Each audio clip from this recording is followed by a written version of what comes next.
Imagine living your life after 50 and feeling energized and excited about your future. Welcome to the Women in the Middle podcast, the podcast for women who are ready to figure out what they want and create the life they deserve. Here's your host and master certified life coach, Susie Rosenstein.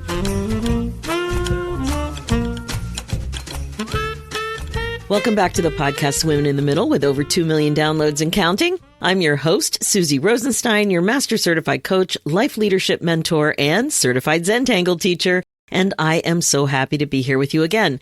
Now, you are in the right place if you're a woman over 50 who's starting to feel time differently and want to stop coasting through life. Each episode helps you notice what's really going on in your life, recognize the moments that matter, and begin choosing your next chapter more intentionally. Today's interview is all about rewriting your story and one woman's creative way to do just that. But just quick, before we dive in, I want to make sure you know about a simple way to slow down and create space to think, especially in midlife. Inside the Midlife Doodle Think Club, we use mindful doodling as a noticing practice. You're not trying to fix anything. You're simply noticing your mind while you doodle. And that's where the magic happens. Because calm begins with noticing. There are no art skills required. If this sounds interesting to you, you can get the details at doodlethink.com. Now let's dive in. Today you're going to discover how writing a book can instigate insight into your own reinvention, especially when it's about midlife women. My guest today is Jennifer Oko. Jennifer is the author of 4 books of fiction and nonfiction. In her latest novel, Just Amelia, which came out just a month before her 56th birthday, she says that the writing and publishing of it forced her to reinvent herself in ways she couldn't even have imagined. This process required her to be really vulnerable, and in doing so, it has opened up a whole new world of possibilities. Jennifer's book, Just Amelia, is a darkly comic, time-bending story about 3 women, a troubled teen, a frazzled midlife mom, and an older woman grappling with regret, who discover that they are all the same person, trapped in a Washington, D.C. metro elevator and forced to confront an unresolved trauma that has shaped their lives. Like so many of us, the 3 women in the story discover that they have to untangle their past to be able to move forward. It's all about the exploration of identity and self-discovery. Readers have called it gripping, imaginative, and a perfect book club pick. Jennifer noticed that in her personal life, she really wanted to change that feeling of being pulled in 100 directions, and I bet you can relate to that too. For her, writing her book Just Amelia became her way back to focus and imagination and forced her to seriously contemplate what she wanted in her life, and really her sense of self, what she wanted all of that to feel like. Outside of her writing, Jen is also a journalist and filmmaker. She is co-founder of Because Media, a woman-owned production company that creates documentaries for outlets such as HBO, Netflix, PBS, and the New York Times. She lives in Washington, D.C., where she and her husband have recently become empty nesters. Well, perhaps we should say open nesting, as the 2 college kids do come back from time to time. Please enjoy this interview. Hi, Jennifer. Thanks so much for joining us today on the Women in the Middle podcast. Thank you so much for having me. This is such an honor. I love this podcast, so I'm thrilled to be here. Yeah, I've been listening. Really? Thank you so much. Some people hop on and they haven't been listening, and I'm like, that's risky. When I'm on somebody else's show, I listen to at least one. Yeah. Well, I love like you were just talking about your future self communicating to now, which we can come back to, but it was like, what a perfect segue into this novel that I wrote, right? Amazing. It's the same conversation. Exactly. Yeah, it does have a lot in common. Well, that's good. So let's go back a little bit to your 40s. One of the things I love diving into on this show is decision making. I'm fascinated with behavior change, and when midlife gals can get insight into something they're thinking enough so that they question, is that just an automatic autopilot type of thought, or do I want something else, or what's going on here? So what was going on in your 40s, and why were you looking to make a change? What was that whole scene like? Oh my gosh. It's funny when you asked me that question, like the image that comes to my head is just like chaos.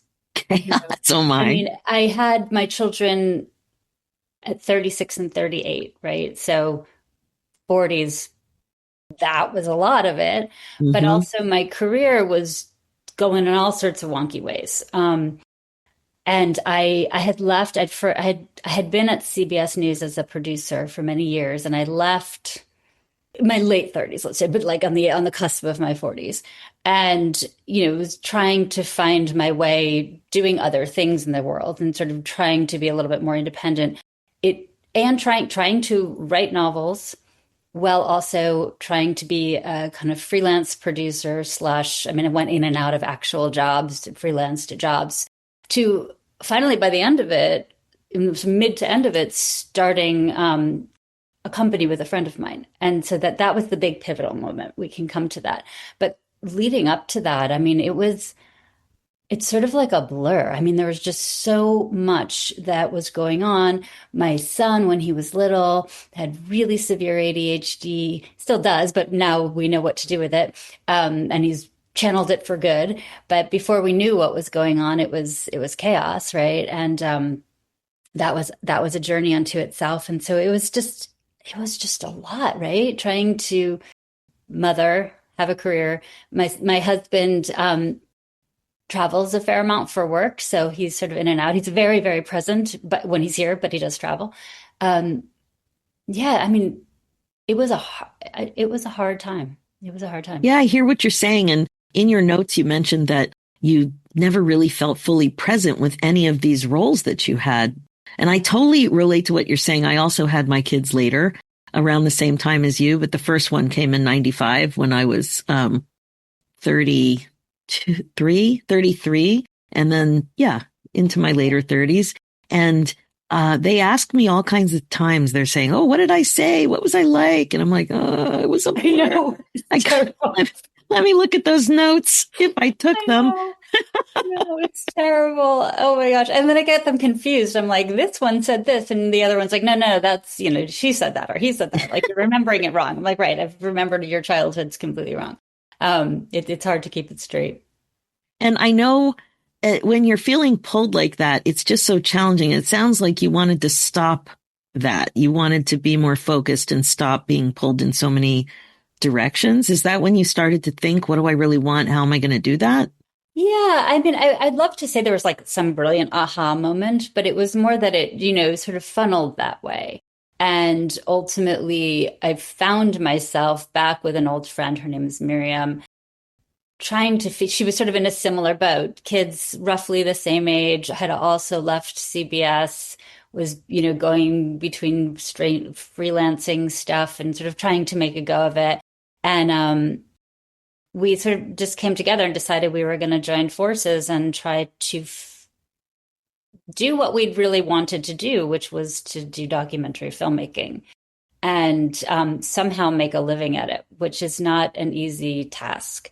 And so we've been really fortunate that we've been able to, we're old enough that we have a lot of contacts and people know us. And so some of our work is documentary filmmaking, which is our soul filling stuff. But then we also do sort of short form video projects for different nonprofits and NGOs and stuff like that. And we've been able to make it work. And I think that started to gel sort of as I was turning 50. And in fact, I remember my 50th birthday was at her house. She and my husband threw this wonderful party for me. And it really felt like it was this moment, right? It was a pivotal moment.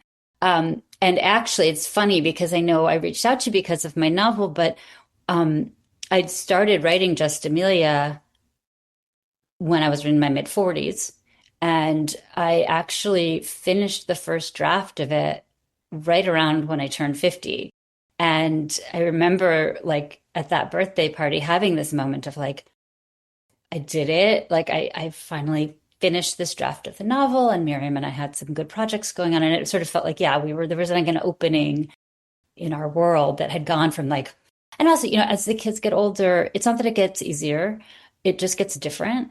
And but it's a little less chaotic. It's a little more controlled. I mean, obviously teenagers bring their own fun and games to the party, but Lots you of have fun more games. time, I guess, to focus on the things that you need to focus on, or I did myself. Yeah. I love that you even noticed it, that the 50th birthday can be a very jarring milestone for many. Not everyone, but it can be. And now, like, I'm in my early 60s and I've also experienced the 60th birthday milestone, and it really felt different than the 50. And that was surprising to me. But I remember when I turned 50, I hadn't yet figured out what I was going to do. It was very soon. It was like a month or two after I received a layoff notice from my long-term job. So I didn't have things all figured out, but I didn't feel completely settled, but I felt better knowing that job, even though I didn't make the decision, but that job evaporated. But there was, And there was something like there was a decision. Yeah. yeah, yeah. And for me too, my first kid went to university and I had the layoff, and it did seem like a turning point. Things were definitely changing.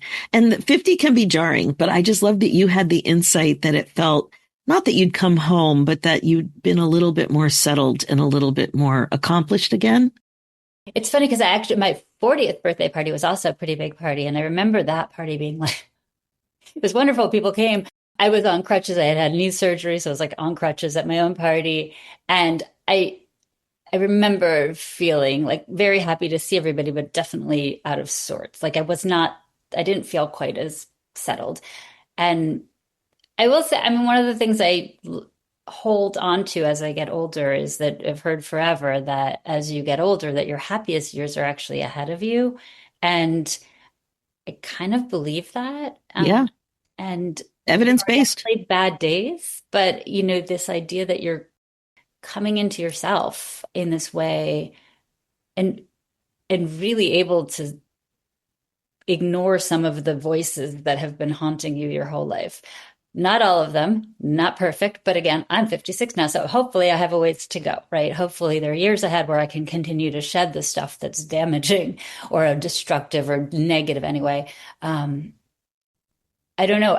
The writing Just Amelia, which deals with a woman who is 17, 47, and 77 at the same time, was an amazing experience for me personally, because I think it really forced me to become more compassionate with myself, with forgiving of that young child and sort of looking at that older woman and who in this case, my character, but in fairness, the character is sort of me-ish, lightly. It's definitely not a memoir or an autobiography, but she's, I write what you know. Which is very familiar to me, and trying to really kind of get into that headspace of what would you do if you're stuck and with your older and younger self, and you guys have to get your acts together and you've got to find a way to love each other, or you're just not going to proceed. It was a great exercise personally for me to do. Yeah. Well, certainly in my coaching practice, curiosity and compassion, learning those skills, it's essential to having a breakthrough and moving forward. Like it's just super duper important, not to be eloquent at the moment, but what I'm curious about is when you tell me more about realizing that this was the book that you needed to write. Why did Just Amelia come to be at the beginning, and how different did it become as you started writing and realizing how much of the work you were working on yourself at the same time? I mean, so my books, I have 3 books before Just Amelia. They are totally different, right? My first book is a memoir about a year I spent in Russia. My next 2 novels are these kind of, fun sort of mystery thriller comedy kind of, much more sort of quote unquote commercial. And Just Amelia is more, I hate labeling things, but it's more literary, right? It's speculative fiction if you have to put a label on it. But I mean, it came to me in this funny way. I mean, I think it was at that moment in my life where I was in this liminal space, I guess, of like, I actually remember, backing up a little bit. Now it just came to me. I remember my husband and I used to talk about this feeling of being in limbo. And when I was trying to develop ideas of sort of documentary ideas to pitch. I remember actually I'd come up with an idea about like living in limbo. And it was sort of an exploration of that time. This just literally just came back to me. But that was around that same time. And what happened was I was stuck briefly in this metro elevator, but with two other people, and really for just a millisecond. I mean, it was very short. It was not like we were in danger in any way, but it got me thinking, like, what would happen if you were stuck, and who are you stuck with? And originally my idea for the novel was that they would be people who are very, very different from me. And I just remember like sitting on my couch and actually like writing that first few sentences, which still are similar to what I wrote back then. But then just coming to this idea that actually I think the hardest person to be stuck and trapped in a small space like that would be yourself, and like really having to be forced to confront yourself. As a child, and often without tools.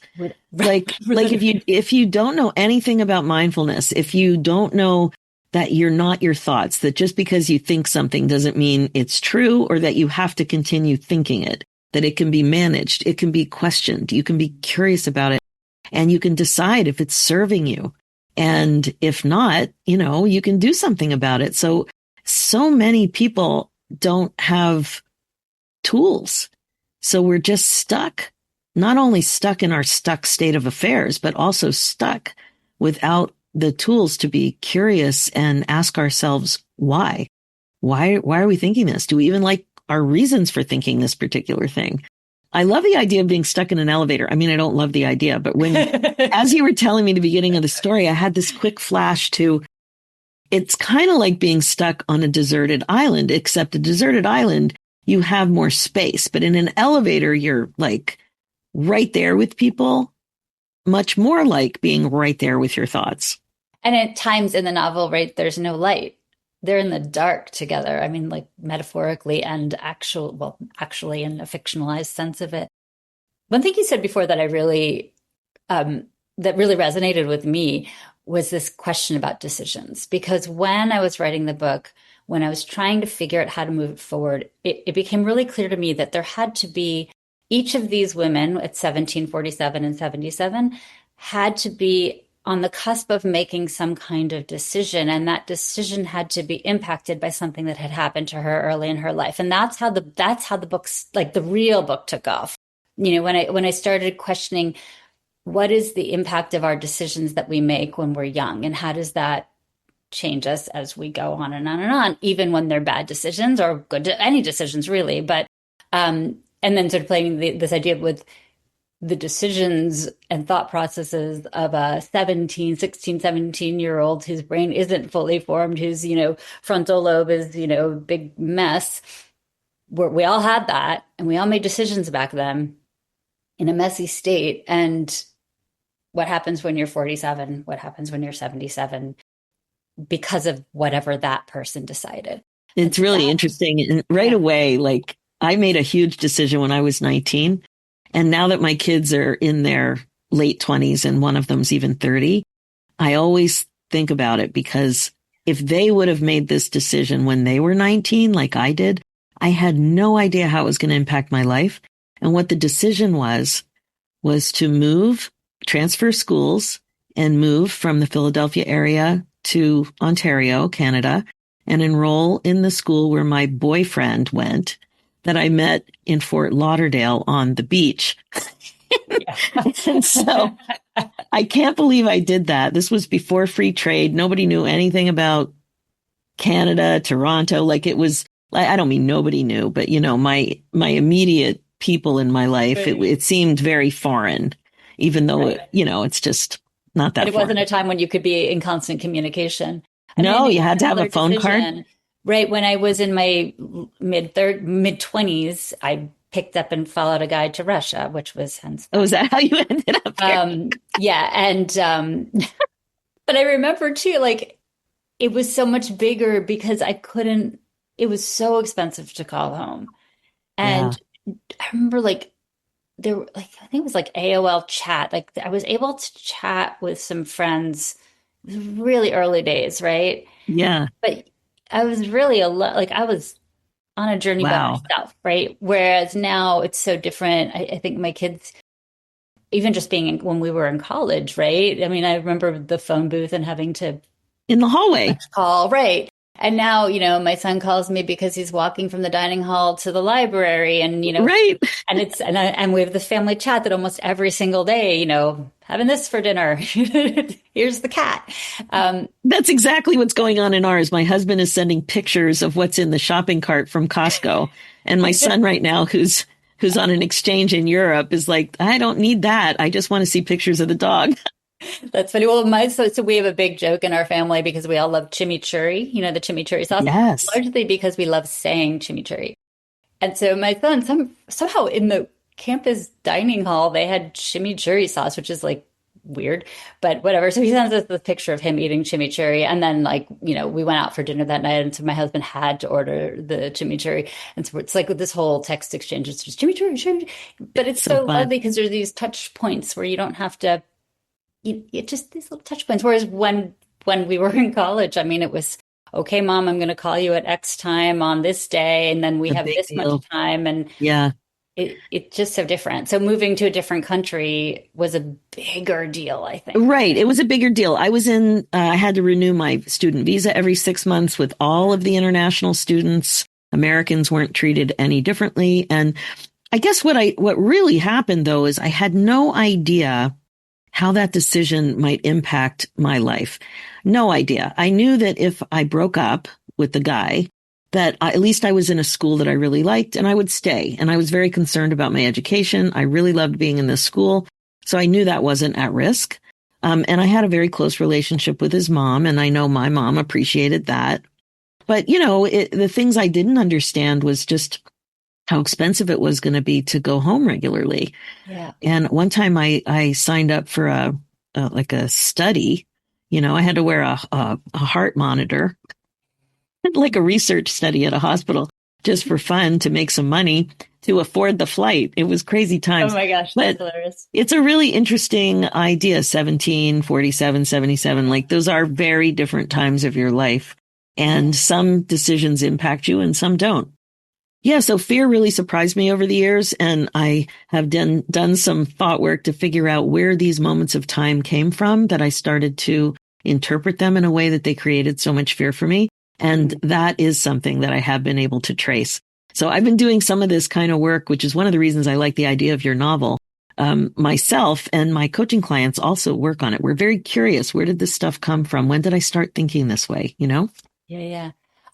I mean, I think fear and anxiety are really interesting in a weird way, creatively speaking, because in order to create something, you have to be really vulnerable. And that is terrifying. And so, yes, fear in and of itself, I mean, I definitely run anxious, and it can impact how I make decisions. But to be able to just be like, okay, I'm just gonna put this out there, and people are gonna do with it what they will, and that's really scary. And I've now done it 4 times, and each time I'm like, why did I do that? That was so scary. But in the end, I think it winds up being sort of a blessing, because it's like anything. Whenever you overcome your fear, whenever you've overcome some huge hurdle, it's this huge release, right? And so what was amazing about Just Amelia is this novel took forever. There's a lot of drama in how it ultimately got published that I don't need to go into, but it was just suffice it to say it was really painful. Lots of therapy, lots of issues around it. And it was just, I mean, it was a struggle and a half. And then it's out in the world and you're like, okay, like what's the response going to be? And one of the most amazing things happened. Before it came out, there were some advanced reader copies that were available, and some of them were digital, so we could send it off to whoever. And a bookstagrammer influencer from India direct messaged me and said something along the lines of, she's in New Delhi. She's like, it's 9 a.m. and I just finished Just Amelia, and I'm starting the day feeling inspired, feeling beautiful, feeling powerful. Thank you for this novel. And I was like, whatever anybody else says about it, I know that something that I put out into the world that had taken me 10 years to get there gave somebody in India a really amazing morning. That's And so it's great. like, and I have to remind myself because there are really bad days. I mean, publishing a book is hard. Promoting a book is way harder. How Yes. do you break through in this? It's like a podcast, right? There's a gazillion of them. How do you get Yeah. people to be like, "Ooh, read me, read me"? And so I have to, I remind myself of that story a lot because every time I do, I get goosebumps. Yeah. Oh, And that's so great. yeah, it's really great. And it's funny because I still, I follow her and we're still sort of in touch now because I want her to know You'll how meet someday. I'm sure you'll meet. I hope so. I hope so. There's That would another be part of amazing. this part of the story though that really stood out to me. You mentioned your kids. You mentioned how difficult this was to produce and how, how much like emotional toll it took to get it out of you and all of that. But in your notes, like whenever I have a new guest on, of course, I have an application and you fill out some things and I always highlight the things that really stand out to me. And one of the things you said was so important to you was to be a role model of determination and creative confidence for your kids. Now, determination I've heard before, but when you said creative confidence, my heart just opened. Oh, Creativity is so important for me too. I've spent so much time also trying to role model it, but not as aware as of what I was doing, why it was so important for me to communicate certain things to them. And they are very creative in a variety of ways because, of course, creativity is not just art. Tell me a little bit about what you meant by creative confidence, modeling that for your kids. I think having some sort of faith or trust that what you're producing, what you're creating, what you're saying will have resonance. And understanding too that not everyone's going to love it and that you are going to get loads of rejections, but to still have that confidence to try. Mm, And sometimes it works and sometimes it doesn't. But when it works, when you successfully create something that gets out there that has resonance, I mean, it's pretty amazing, right? Um, it's it's funny. I've been actually listening to another podcast. You've probably, I don't know if you heard it, the telepathy tapes, but no. season two, oh, it's really good. Oh, good. The first season is all about non-speaking autistic people and how they communicate, and then this sort of idea that they communicate on different wavelengths. But the second season, which I just started listening to, is about creativity specifically.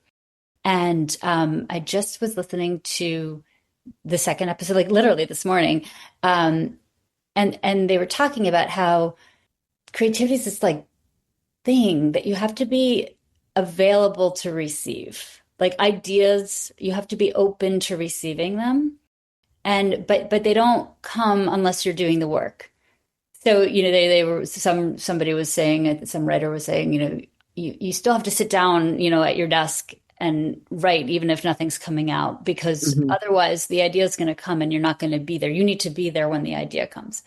Um, but I love this idea that there are ideas in the world floating around and you can be the vessel for it. And if you're in the right place and at the right time and have the tools and the skills because you've been working on them, you can express it. And so it's funny, people keep asking, like, where did you get the idea for Just Amelia, really? Like, how did it come and how did it all come together? And I've done a number of book clubs, which are so, so fun, but I also feel kind of like an idiot because most of the time, most of my answers are like, I don't know. It just kind of came to me. I don't know. It just, you know, I get ideas in the shower. That's my number one place. If yeah. I did children's books at my last job about health issues, and whenever I had to title these books, I would always just know I'm just going to take my shower and it will come to me. And it did. And I think it's because not only is it comfortable, but we're not multitasking in there. Yes. Yes. I I think wrote my that's first key. book when I was training for the New York City Marathon. Like, I mean, Wow. I had written, like, it started as a diary, and then I had this diary, and I was trying to think about, like, could this actually be a book? And then I took a writing class, and it's sort of, again, you're doing the work, but then you need to be able to receive the idea. And I remember Yeah. it's that ability to, like, open your mind. I've right now, my thing, I love in the summer, I take really long bike rides, and it's when your mind is just open that you can. Yeah. I love that you pointed that out. And it does come up in my work too, this readiness to catch a desire, because midlife women tend to be so disconnected from knowing what they want and owning an actual desire. And so one of the things that does come up is the classic bucket list. And some people don't know what they want. Sometimes I don't know what I want. And so what does it take to get an idea, to catch it, and then to bring it into your heart so that you can decide if you want to do something with it? And when I was doing this work, I was doing some teaching, and I have some ideas about what I want to do, where I want to go, what might be on a classic type. I call it an unbucket list because I'm not crazy about talking about what you want to do in the same breath of what you're running out of time to do. However, if you find it motivating, that's great. And I was in a museum looking at wildlife photography. It was an exhibit. I love wildlife photography. And I walked by. It wasn't one of the most beautiful photographs, but it was really there to illustrate the migration of the monarchs. And as soon as I saw it, I'm like, oh, I want to go there. Yeah. And I was ready to own it. It didn't just hit me and leave. I didn't even say that's too hard, it's too far, it's too expensive, it's too remote. I didn't come up with all the excuses. I just noticed the desire and I allowed it. And I was so proud of myself. It's funny. My bucket list, for lack of a better word, I really want to go to the Galapagos. Oh, so do I. Yes. That is expensive. Yes, it is. It is expensive and requires a big chunk of time, but it is definitely on the bucket list. And so my advice with these sort of ideas is if you catch one, just allow it and don't force yourself to figure out how you're going to do it. Just focus on what it is that you want and let it be. And then another time you ask yourself, how am I going to do it? And your brain will ask different questions that won't squish your dream if you allow the what to be foundational enough. So right now I know I'm going to go, I want to go, and I'm just leaving it at that. And it will come. It reminds me a little, I was just at, a friend of mine launched a novel the other day and I was at her reading and she was talking about how she had met with a coach years ago. And that coach had her write what she called wigs, 4 wigs, their wildest impossible goals, something like that. And one of the wigs that she wrote was to be reading at that particular bookstore. Oh. And she still had the card, that she had written 10 years before. I love that story. That's great. Amazing. Yeah. That's good. Okay. So now another one of the things that you talked about is something that so many writers talk about. I don't even know if there's any writers who don't talk about this idea that you need to write every day and that it's really hard. And I've heard different strategies, but it really can be a grind, even though you're doing what you want to do. So there's this conflict. I feel the same way with the podcast. It's one of my most rewarding endeavors. I find it extremely creative, and some days it just feels like a grind. So how did you become successful in being a consistent writer as you were creating your book? I mean, it is small pieces, right? And making it so that it doesn't feel like you're scaling Everest. And what I did was, it was actually a friend of mine came up with this idea that she selected how many words were on a single page of something she had written, and there's 256 words. And so the deal is that you make with yourself, you have to write 256 words a day, and that's it.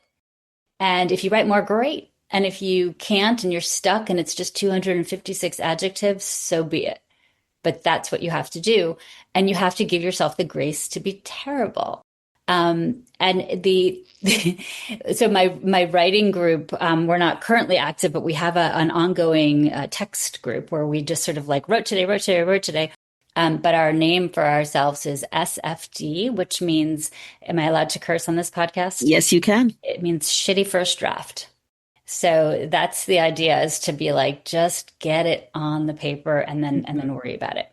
Now, I'm being a little disingenuous because I'm having a really hard time right now getting back to writing. I mean, it's really hard when you've got one book out in the world and I'm trying to promote it, and I've got my other hats on and trying to work on that stuff, trying to get the writing gears in motion. And so I'm in this like stupid state of, I have like 3 different manuscripts and I'm like, I'm going to work on this one. Nah, I'm going to work on this one. Nah, I'm going to work this. Never mind, I'm not working on any of them. And so I'm like trying to get to a place where I think I figured out which one I'm going to actually focus on.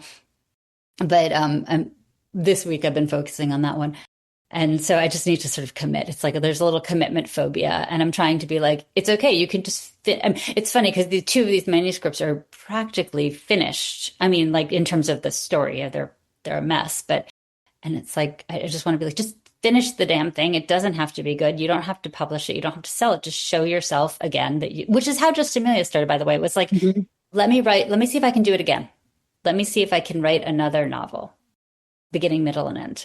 And I remember writing the end and that moment.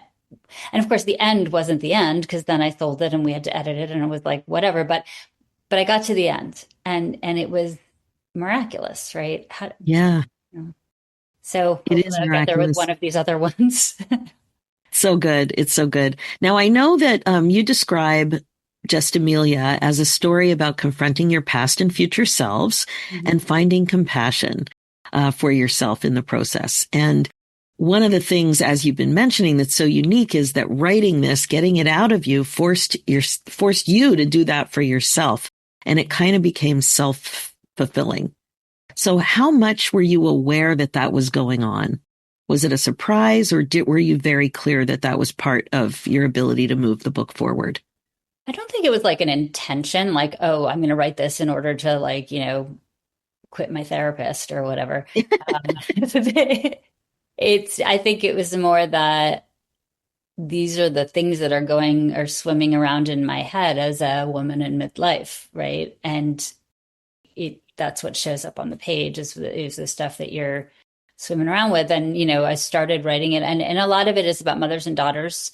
And, my daughter was young when I started writing it and she's 17 when I finished, which is the age of one of the protagonists, which was a little awkward, but also kind of beautiful.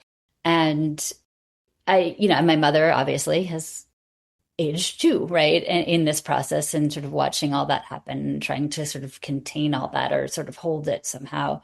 Those are really hard things and they take up a lot of mental space. So it's, to me, not surprising really that that's what came out on the page. I think what's more surprising is that it doesn't come up more often. I mean, it's just like, who isn't thinking about this stuff? I don't know. I just assume every woman I know is thinking about a lot of this stuff, right? Sometimes. Yeah. Not everybody, everybody does it in a different way. And the other thing though, that you mentioned that, I got very happy to see, because I've experienced this also in my coaching, group, is the importance for you of surrounding yourself with other similarly aged women working through similar things.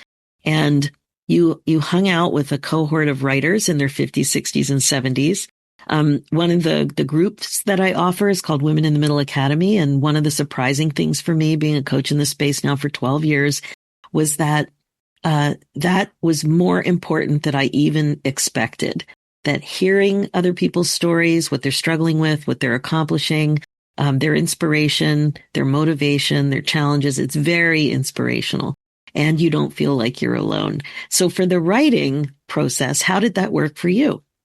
So the group came together, that particular group, the cohort of authors who had books coming out at the same time came up after, we already had the books were sold and we were in the process of editing them together. They were all going to be launched at the same time. So it's more about, actually, it's really funny because a lot of it's about how to help each other in the promotion of the book, which is hilarious because none of us are really good at the whole social media thing. And oh my gosh, quick aside, trying to get comfortable in that space was the biggest challenge of all. And actually, surprisingly, as much as I hate it, it was also really fun. And it's funny too, because I would talk, I have one of the TikToks I did is with one of these other authors who's actually about 10 years older than me. And it's so goofy. But we were like cracking, I don't know if it sold any books, but we were cracking up because it's ridiculous. It's just ridiculous. I don't know. The whole thing's ridiculous. The social media, TikTok, all of it just is not my comfort zone. It's not their comfort zones. And so for all of us trying to be like, okay, I'm going to try to do this. I'm going to try to do this new world. I actually wrote an essay for, it's called She Writes. It's a website focused on women authors. And it was about learning to promote a novel with a different generational twist, like that because I was promoting a novel that actually involved different generations of women, it was really important that I actually understand how to promote a novel in this generation with this type of media, which is not my comfort zone. But it's also been really nice because then I have some of these new friends of mine who are all over the country. We've never met. I met a couple in person because they're in DC, but most of them are elsewhere. And, just sort of comparing notes and sort of, mortifications together. It just makes it more fun. Yeah. But the visibility thing in midlife it can be challenging for many. It's certainly something I've spoken to a lot of entrepreneurs about in midlife. So this was a big change for you, and you realize and you talk about that change doesn't happen in one big leap. It happens for writers word by word, day by day. I like to think it happens one thought at a time as well, and just taking the next best step. But what is so obvious is that midlife gave you the urgency to stop putting a dream on hold. And that is so interesting about time sensitivity in midlife, is that sometimes it just is there to freak us out. And other times we're like, wow, what does this mean? How am I going to regret proof my life? Am I going to have a regret about this if I don't take action? What am I waiting for? Is fear the thing that's stopping me? Like all that stuff. So in your case, it gave you the urgency that motivated you to move your dream forward. I loved hearing that. I feel that very strongly. And again, it's sometimes in a negative context, like, oh my gosh, time is running out. But more it's like, okay, I'm 56. So if I'm lucky, I have somewhere between 20 and 30 good years left. What am I going to do with them? And looking back and realizing how fast the last 30 went. I mean, that's the crazy thing, right? I mean, I just became an empty nester, and every time I see little kids out on the street, I just want to break down crying or like grab the parent to be like, you don't know how fast this is going to go. But if that went that fast, then that's going to go that fast in the other direction, right? It's not like a freak out thing. It's just like time is precious, and you want to use it. You want to do good things with it. Yes, we have the privilege to age, and we need to capitalize on that because not everybody has that privilege, and there is no certainty. When you really think about what you're waiting for, until you look better in a picture, till you don't have the visibility issue on a TikTok video, until all your ducks are in a row. I once saw a therapist. I loved her, but I haven't seen her in a few years. But she called herself an existential psychologist. And I was like, what does that mean? And she goes, it means that you're here and then you die. Like, this is it. This is your go around on this merry-go-round, this merry-go-round. This is your chance. And, basically that's it. And I mean, who knows? Maybe there's an afterlife. Maybe we have second lives, but right. This is the one you're going to know. This is the one. Exactly. Right. Bottom line. That's it. So tell us, how can we find your book, Just Amelia? Well, the easiest way to find Just Amelia probably is to go to my website, which is www.jenniferoko.com. And you can see my other books there too. You can get it on Amazon. You could get it at bookshop.org. I love bookshop.org. Some of the proceeds go to independent bookstores. And actually, if you buy from that site, more of the money goes to the publishers and the authors than it does if you go to the other site. But those are the easiest ways, certainly. Hopefully your local library has it. It's in some libraries. It's in some bookstores. You should definitely ask your bookstores and libraries for it. But definitely the easiest way is online. Amazing. And I know that you feel strongly about this. I do too. It is never too late to rewrite the story. Even when you feel stuck, you can always continue to move forward if you ask yourselves the right questions and you're just ready, like that openness to receive and to examine what's possible. So good. Jennifer, this was really fun. Thank you so much for coming on the show. Thank you so much for having me. I feel like I'm going to have a great day now. This was wonderful. Thank you. Amazing. Me too. All the best. Thank you. That's it for this episode. We all carry our past and future selves with us, right?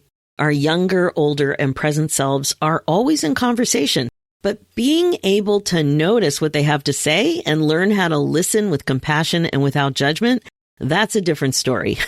And I think you also probably noticed a recurring theme in the podcast with Jennifer's story. It's never too late to rewrite your story. Even when we feel stuck, we have the power to change the way we think about our lives and the choices we've made along the way. Possibility really is endless. To move things forward, it really is all about taking what I call the next best step. This message was loud and clear the way Jennifer shared her writing experience. She shared how important it was for her to start small, but start. Just start. Big change can come from tiny, steady steps, like writing 266 words a day. And that's what builds momentum, even when you feel stuck. As always, thank you so much for listening to the Women in the Middle show. Please remember to share it with your friends and other midlife gals that you know would get a lot out of it. You can also leave us a review, which is much appreciated. Being the queen of your brain domain, I think it's really the best way to be, because it's time to stop waiting for the right moment and start creating the happiness, excitement, joy, and fulfillment that you crave.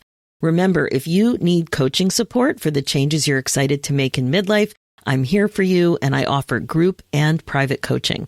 As well, I offer a private 50-minute conversation to help you get clear on what you want now. You can go ahead and book that. It's called your Next Chapter Clarity Session at www.talktosusie.com.